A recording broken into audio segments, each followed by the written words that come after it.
So I'm here in Hong Kong today with Gary Liu. I'm told that in Chinese that's what, Liu? Liu. Okay, and this is, I think, going to be a fascinating conversation. So welcome to Conversations 360 podcasts and this Asia and the West series, Gary. I'm delighted. Thank you so much. So let's start with, you've been here, I think, less days than you can count on one hand. So what's the story? How did you end up here? You're a California boy and then a New Yorker. A little bit of Taiwan. A little bit of a couple of other places, too. Okay. I have been here for 4 days, exactly. I landed January 1st, 2017. So right on New Year's is when my new life in Hong Kong started. Let me give you a little bit of background, my own personal story. Please. I was born in Anaheim, California, so that's the California kid in me. There's still part of that laid-back personality that I will always carry. Relatively soon after that, I moved back with my parents to Taipei, Taiwan, where they were born and raised. Now, my parents are, in Chinese, what is referred to as Waisenren, outer province folks. So my grandparents came to Taiwan with the Kuomintang in the 40s, and my parents were born and raised in Taiwan. So for them, Taiwan has always been home, but there have been very, very deep cultural roots still in our family attached to mainland China. And so I was raised with both of those two, in some ways competing Asian cultures, right? The understanding of Taiwan as home, but also an attachment to the mainland. When I was 5, I moved to Auckland, New Zealand, and that's actually where I spent the next 10 years of my life. In the Commonwealth, British education system, went to a very traditional British prep school called King's Prep in Auckland. Those, to me, are still very much formative years of how I view the rest of the world. Down under, country that is separated from everything else, to some degree, a very Commonwealth and still very British view of the world. Jump to high school is when I went back and returned to the United States. Went from New Zealand to New Jersey. Huge cultural shock. Where'd you go to high school in New Jersey? In New Jersey, a school called the Pingree School. Oh, I know about that school. Yeah, it's great. I absolutely enjoyed a country day school in New Jersey, in Martinsville, New Jersey. I was very, very fortunate to have spent 4 years there. So started freshman year there, and then after graduation from high school, went to Cambridge, Massachusetts, went to Harvard for college. And over the course of the next few years, really got indoctrinated into New England culture in some ways, into the liberal arts, American liberal arts education at Harvard. You studied economics? I studied economics, that's right. And in a liberal arts school, that is the science of economics, the theory of economics. Unless you become part of the Fed or you go into academia, a lot of it, most of it, is not really applicable in our daily lives. And certainly in my career choices, what economics and my Harvard education has taught me is how to learn, as opposed to those very specific skill sets carrying over into my day-to-day. After college, I ended up in Michigan for a couple of years with, at that point, my wife, who had just gotten married, back to New York City, and has spent the last nearly 8 years in New York City, in the New York City tech scene, with a focus on media technology and the intersection, as a lot of people say, the intersection between media and tech. And a couple months ago, this opportunity came onto my radar, and after, as you can imagine, a lot of conversation, a lot of self-discovery. Interesting. And a lot of talking to, consideration, some, what's the word I'm looking for? Some convincing with my wife. We made the decision to uproot from New York, which is home, and come to Hong Kong. And you have 2 children? No, we have no children. You have no children. So it's these anticipated children. Anticipated future children that we're very excited about, who I have every expectation will be global citizens. Because I have been very fortunate to grow up as a global citizen, and I would certainly want that for my kids. Well, you're in the right place where this should happen. So what's your thinking? This institution that you've joined is, what, 113 years old? 113. And has not been known as a tech leader. So here's the place to join those two, the media and technology. What's your dream? What would be fabulous to make happen? I think a couple of things. The first thing is that's really, really important to me is maintaining the editorial legacy of the South China Morning Post. For those who understand the history of the SCMP, the reality is that it has always maintained an incredibly important position, not only in Hong Kong, but in this entire region of the world. It started off as a colonial paper that was founded by British colonialists as well as native Hong Kongers, at that point effectively cantons. Mm-hmm.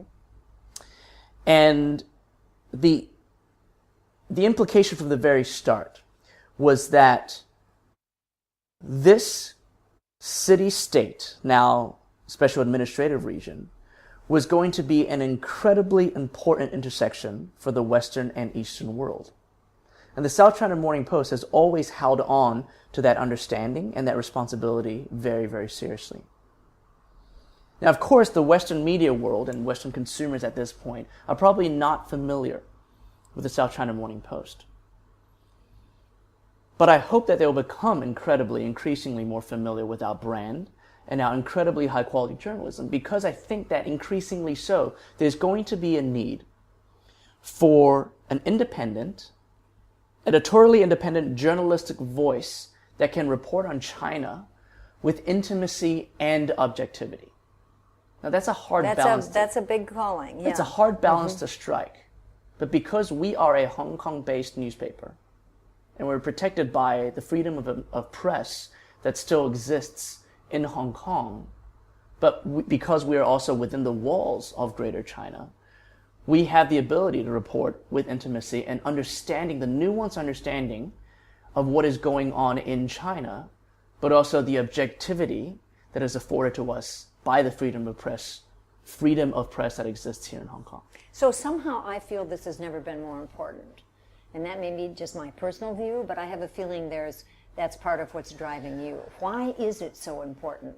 Not just my view, but why is it your view that this is so important to have a real connection between these two parts of the world? Some people would just prefer to be isolationists. What's your thinking? Sino-US relations in a lot of ways defines how global foreign policy is played out. Because we are talking about the two largest economies in the world, and for the foreseeable future, there will be the two largest economies for the world, in the world, that are in constant competition and cooperation.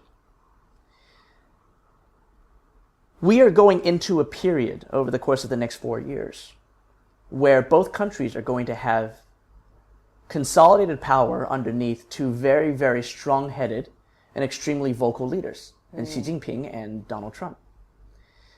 The two of them have already gotten into some verbal back and forth. Well, mostly it's been largely one-sided because right now the Chinese government have played their cards a little bit closer to their chest prior to the 19th Party Congress this year. And we think that, and I think that the world expects that Sino-US relationships are going to heat up over the course of the next couple of years. The Western press does an incredible job of reporting what is going on between China and the United States from a very Western, very specifically American perspective. I'm not in any way, shape, or form saying that that perspective is wrong. I've grown up within that perspective. Mm-hmm. My understanding is still largely based on that perspective. I'm just saying that it is a perspective. Increasingly so, I believe that there is a different perspective that is just as valid, and that is the perspective that should be coming out of Asia. Now, to be very clear, when I refer to an Asian perspective, I am not talking about the China Daily or the Global Times. I'm not talking about the perspective seeded by the Chinese central government. They will always tell their side of the story, and they have every right to, and I think that us as global citizens absolutely need to pay attention to how the Chinese government themselves articulates what they're trying to accomplish and how they see the world. I think it's extremely important. But I do think that there is an objective and balanced perspective out of Asia about Sino-US relations that right now doesn't quite exist.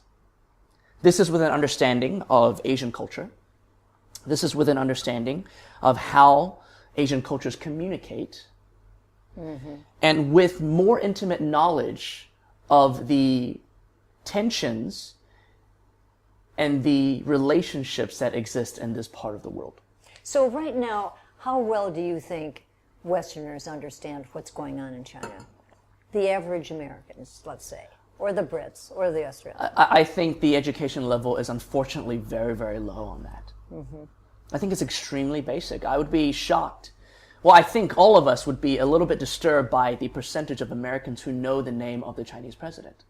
Oh, and well, we know that only 20-some% have passports, but much less have a real interest in what's happening globally. So I think, well, let's look at the other side of it. How well do you think Chinese understand the Western culture? Significantly better. Mm. If we look at a lot of the reporting that has happened not only here at the South China Morning Post, but in the other major Asian newspapers in the region during the U.S. election, a lot of commenters in this region have very strong opinions, educated opinions about Donald Trump and the process of the U.S. election. It's because it's amazing. It's because they have been informed. Mm-hmm. Mm-hmm. They have a very, very unique Asian perspective on what's going on in the United States. And I think that, again, it is a worthwhile voice for us to hear. But I believe that the citizens of this area of the world, this region of the world, are much better informed on global news and global politics than we generally are in the United States, unfortunately. Yeah, I think you're absolutely right on that. And there's this sense of, I'm not sure if there doesn't appear to be the appetite that's needed. So I think one of the things I'm excited about with your new position is by using technology, I think this is going to kindle an appetite that just wasn't there. It wasn't that it was there and there just wasn't any place to find the information, although that may also be on some level true. But the fact is they're not curious. So Susan, that brings up a great point. Technology and the distribution channels available to us because of the internet are a path to our goal. Our goal is for the reporting, the high quality objective journalism of the South China Morning Post to reach more people around the world. And right now, the internet, and in this age, in this digital world, it affords us that opportunity in a way that has never been possible before for media organizations. So really, this media institution can become really the instigator of conversation all over the world about something that really hasn't been discussed as openly as and excitedly as it should be. So this is a big opportunity. It's not just the West, it's everywhere that people need. I'm so convinced that conversation, I've always said over the years that face-to-face conversation is the new luxury. Now I'm starting to think that any kind of conversation is not just a luxury, but it's really a requirement to exist in a world that is globalized like this one. Well, your conviction energizes me, so thank you for that. I obviously believe the same thing. I think that conversation, the volume of conversation that we have had between different regions of the world is too limited. Because even though the internet democratizes information in a lot of ways, it has also created significantly walled silos. Mm-hmm. We saw this as an issue during this past presidential election in the United States. We've talked a lot about fake news. There's been an uproar about fake news. I think what we have not talked enough about is the fact that if you look at the way that people were having conversations about the Democratic and the Republican candidate, they were not talking to each other. They were maybe shouting at each other, but the information that they were getting were based off of their self-selected silos within their own social networks. I couldn't agree more. And it really was a case of simply not listening, not even knowing that there were all these other voices out there. Because we had no opportunity to find those other voices. Take Facebook as an example. And I know that they've been called out over and over again over the last couple of months for a bunch of different things. I do think that one area of accountability that Facebook needs to think about is that if I live in leftist, liberal New York City, which I did for the last 8 years, and that is my self-selected community, within Facebook, I don't have many options to go hear the voices from the other side. The Washington Post did a phenomenal spread during the election where they showed side by side the Facebook feed of somebody living in a blue state and the Facebook feed of somebody living in a red state. As if they were on two different planets. Completely two different planets. Two different sets of news sources, two different sets of conversations. And that is actually, it's incredibly stark when you see them side by side, but it's actually what we live through today. There are very, very few people, it's rare to find somebody whose Facebook newsfeed is balanced, or at the very least has both sides of the picture. And if that is as stark as it has been in one country, imagine how stark it is between countries or between regions of the world. That is a huge concern for me. And isn't it ironic that we are moving into what I see as the century of collaboration?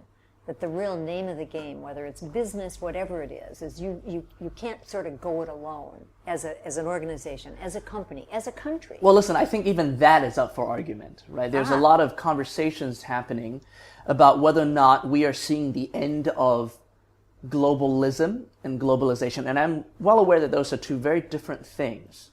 But when we have academic, industrial conversations, diplomacy conversations about whether or not we are starting to see a return away from globalization and globalism into more isolationist policies, I think that is certainly concerning. Well, I think, to me, I understand what you're saying, that there are many people that say we are moving in that direction, we as a globe. But I think to our peril. It just doesn't fit with how the world works now, with how every person can have information if they choose and find the right vehicles to deliver it to them, which is what you're up to. I mean, you know that this project of mine came out of TED. And this whole idea of ideas worth spreading, you can't stop great ideas from spreading. Thankfully. Yeah, thank God. But have we opened up the vehicles? Have we opened up the distribution channels? And I guess that's what you stand for right now. I mean, this is amazing. I would love for the South China Morning Post to be a beacon of that ideal coming out of Asia. So tell me a little bit about, you obviously had conversations with Jack Ma about all of this. Is that his view? What's his interest? He clearly has an intention here that is represented by you showing up 3-4 days ago. What is that, as best you know? Jack Ma and Joe Tsai absolutely care about the legacy of this newspaper. I think there's been a lot of conversation and a lot of assumptions about why Alibaba acquired the South China Morning Post. And I think most of those assumptions that I've seen from Western press are off the mark. Off because? There's been a lot of ink spilled on why Alibaba acquired the South China Morning Post. There's been a lot of assumption that has something to do with the Chinese government. Yeah, I've seen that. And that is just not the case. As you can imagine, I spent a lot of time talking to both of those two men about what they want for the paper, why the acquisition. And what I have become convinced of through those hours and hours of conversation is that they truly care about the history and the legacy of the Post. That they truly care about finding an objective voice that is based off of fact, that is based off of multiple different perspectives, that is based off of a voice rooted in editorial independence and integrity, telling the story of China. So it's not just a legacy in terms of its history, but it's really a legacy that contains the relevance it needs to have to That's this right. new world. Historical legacy and forward-looking. So did you by any chance talk to Jeff Bezos about why Amazon, or he bought the Washington Post? Because in a way, there's kind of an interesting similarity. I think there are. I personally have not had the opportunity of speaking to Jeff Bezos about the Washington Post. But as an observer, somebody who is in this industry, man, I am so glad that they're doing so well. Because they're giving the rest of us a roadmap in a lot of ways on how to invest in this ideal of a new media company and how to weather the next couple of years of changing consumer behavior. And absolutely, I believe the Washington Post and the New York Times and the Wall Street Journal and the Financial Times, these great bastions of truth and of news in the world, that those brands need to be protected.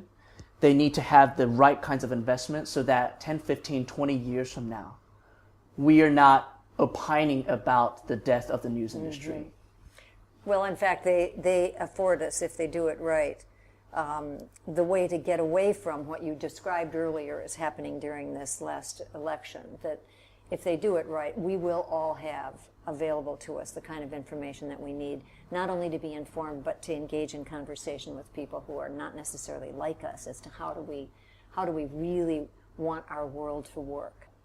So it seems to me that Alibaba, as the owner of this institution, is something founded on innovation. They've gone way beyond what people thought initially was going to happen with that company. And I'm curious as to your own views about the importance of innovation to China moving forward and how this all fits in there. I do think that innovation is really, really important, obviously, for China as a country, for Asia as a region. What I'm focused on right now is the innovation that is necessary for our industry, which is the news and media industry. That is my primary focus. Certainly having Alibaba as our owner is a massive advantage, because not only do they understand innovation, but they understand the level of investment and patience necessary to get to the right endpoint. And to have an owner like that, same with Jeff Bezos and the Washington Post, for this period of time, in transition for the news industry, is incredibly important and very fortunate for the South China Morning Post. So educate me a little bit on the demographic of the readers, of the consumers of this media giant. What about all the millennials in mainland China? I'm assuming you want them to be part of this audience as well, this very active thing. What do you see there? My focus and our focus at the SCMP right now is on bringing news about China, about Greater China, to the rest of the world. And by the rest of the world, I'm elsewhere. Southeast Asia, the Americas, Europe. The SCMP currently is not distributed inside of mainland China. Yeah, I understand that. So I was just curious as to where does that all fit in? Well, that's not our focus. Yes. That is not our focus. People in mainland China have their sources of understanding what is going on in their country and in the region. Our goal is to, back to what we were talking about earlier, is to help better inform the rest of the world on what's going on in this area. That's so interesting, because I hope eventually that everybody is able to get their hands on this very kind of information. Well, I hope that if we're able to achieve that goal, that it will start and spur material and the right kinds of conversation between East and West, so that we get to just better understanding of what we're all about. I don't know how well I articulated that, but our goal is, through quality reporting and telling the story in an objective way, that we can start the right kinds of conversation. So, Gary, what are the challenges to this? What could mess this up? What could get in the way of having the dream that you are 4 days into come true?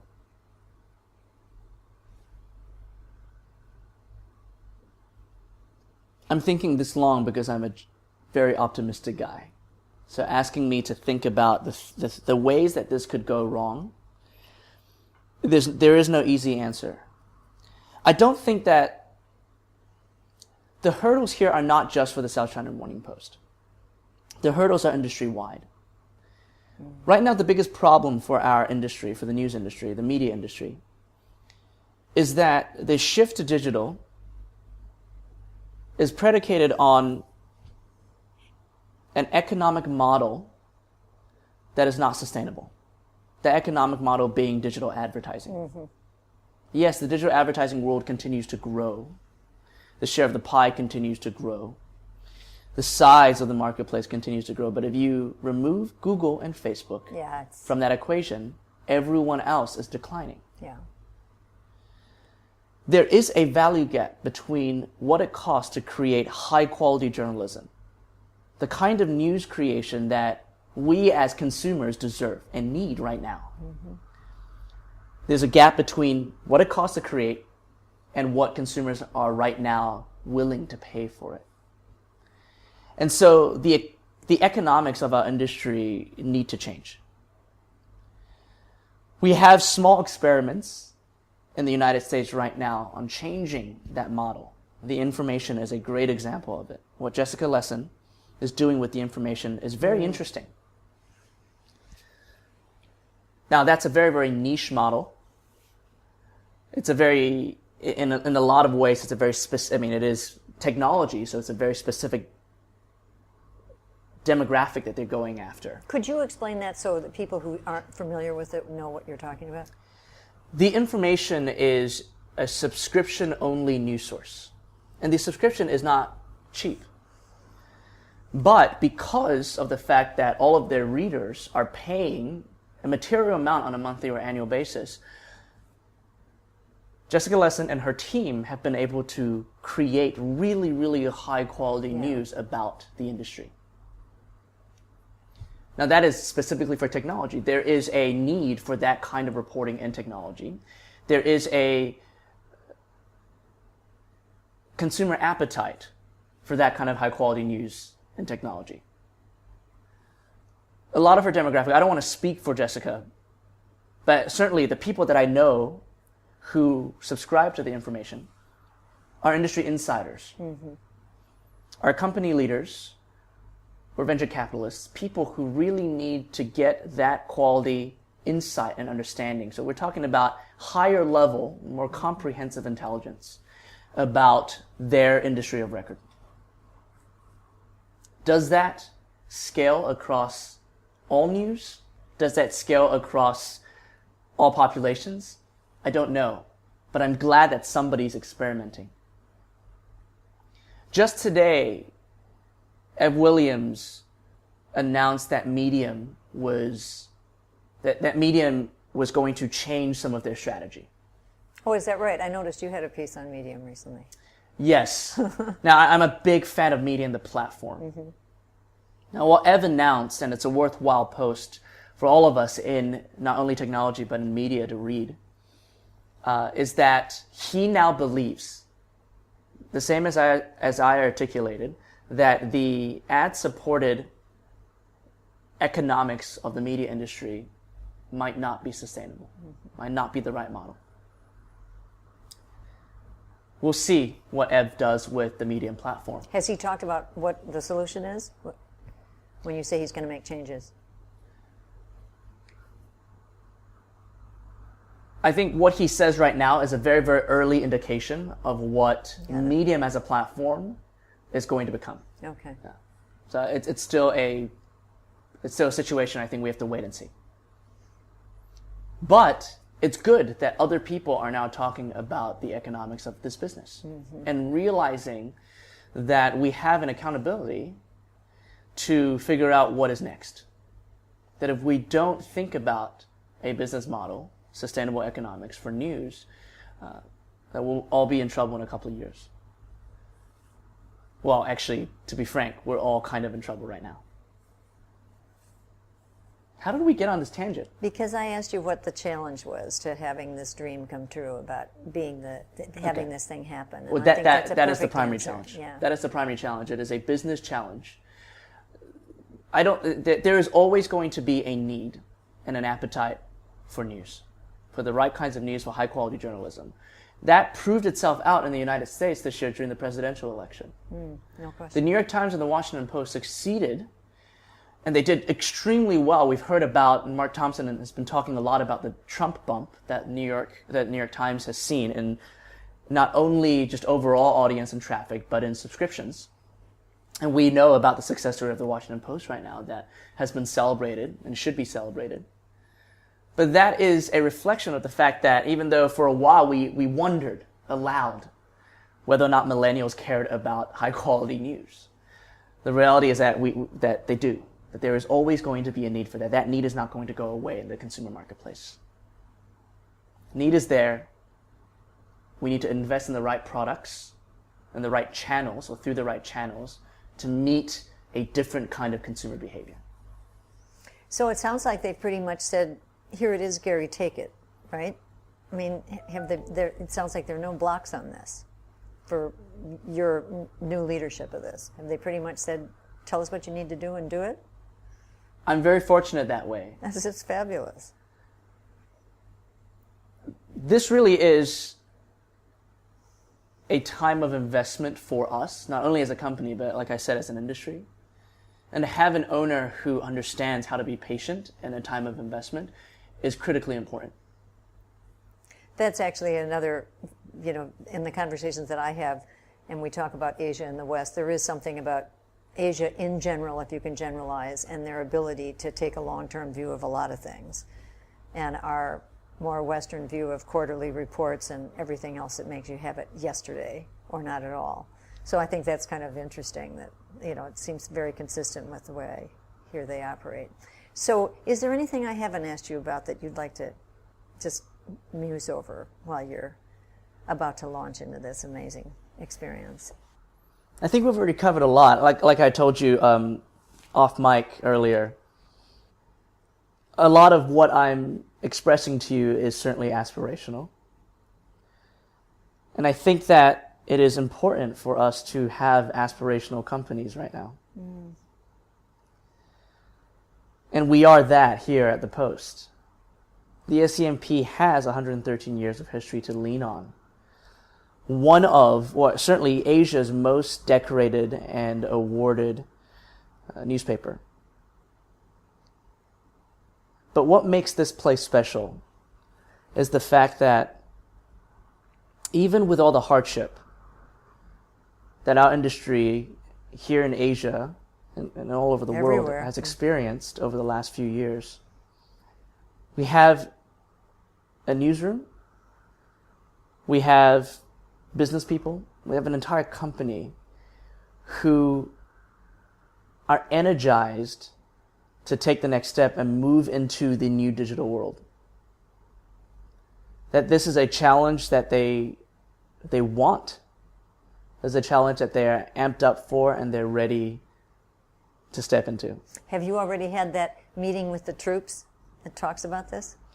Absolutely. So I was lucky enough to spend time with the company prior to me to starting officially. And even in beyond those big format meetings, in one-on-one conversations with leadership here, as well as the rank and file, what has been expressed to me over and over and over again is the enthusiasm and the excitement for the next stage. How terrific. I'm very, very fortunate, and the company is very fortunate to have that kind of culture. Now, that is not manufactured. It can't be manufactured. It has to be innate and inherent, and that's the quality of the people that we have here. Well, that's marvelous.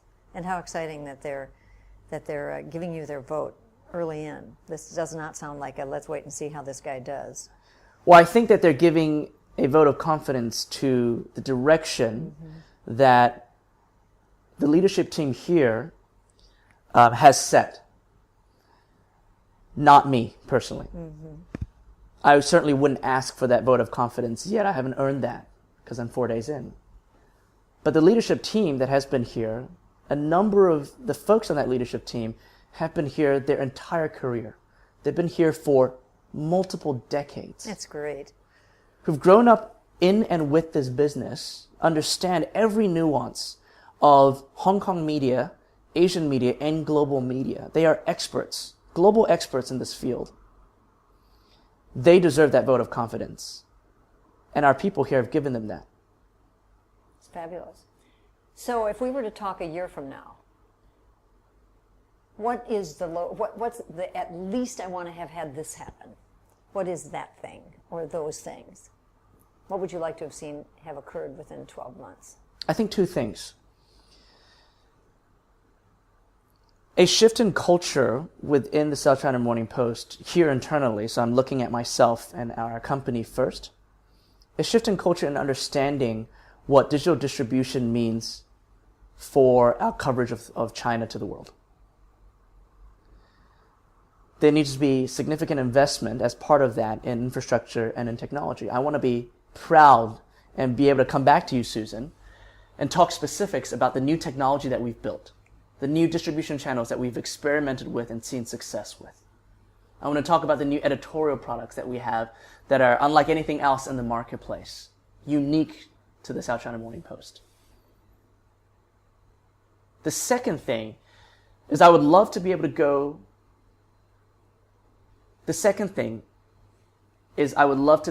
tell you, and we are now seen in the Western marketplace, the United States, for example, as an expert on China. We are an expert on China. They just don't know it. Mm-hmm.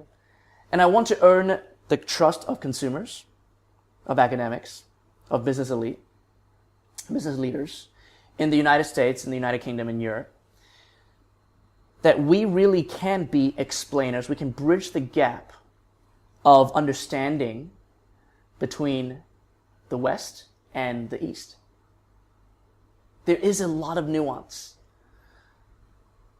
in understanding what China is doing and why China is doing what they're doing.